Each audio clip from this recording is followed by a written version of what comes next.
Hello everyone, welcome back. In this video, I'm going to go over how to do a drawing file or how to create a drawing file. So these drawing files are going to allow us to then specifically create dimensions, tolerances, and everything else for our puzzle pieces and then in the future other projects. So I'll show you what they are, how to place our blocks in this case for our puzzle cube into them. So with this, let's say I want to do my red piece right here. So piece number 1, I'm going to make it my active component. I'm going to right click and then go to create drawing. After I do create drawing, I'm not going to change anything here. I'm just going to, click OK. Eventually we'll get into templates, but nothing for now. Hit OK. Takes a second.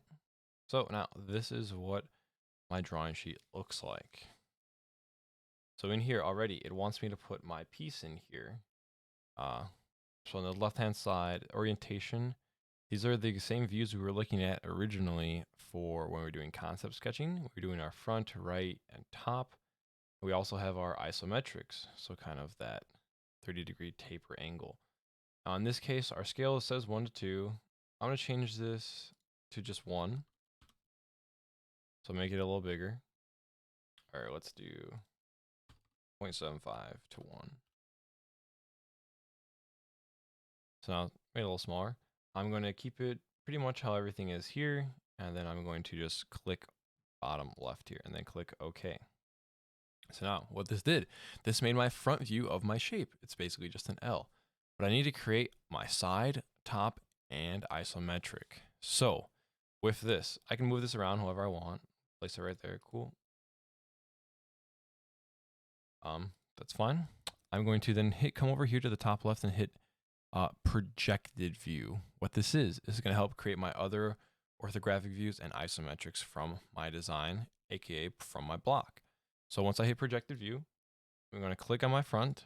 Now I can then drag it however I want in any direction. I'm going to drag to the right to place my right view, to the top to place my top view, and then here I'm going to place my isometric view.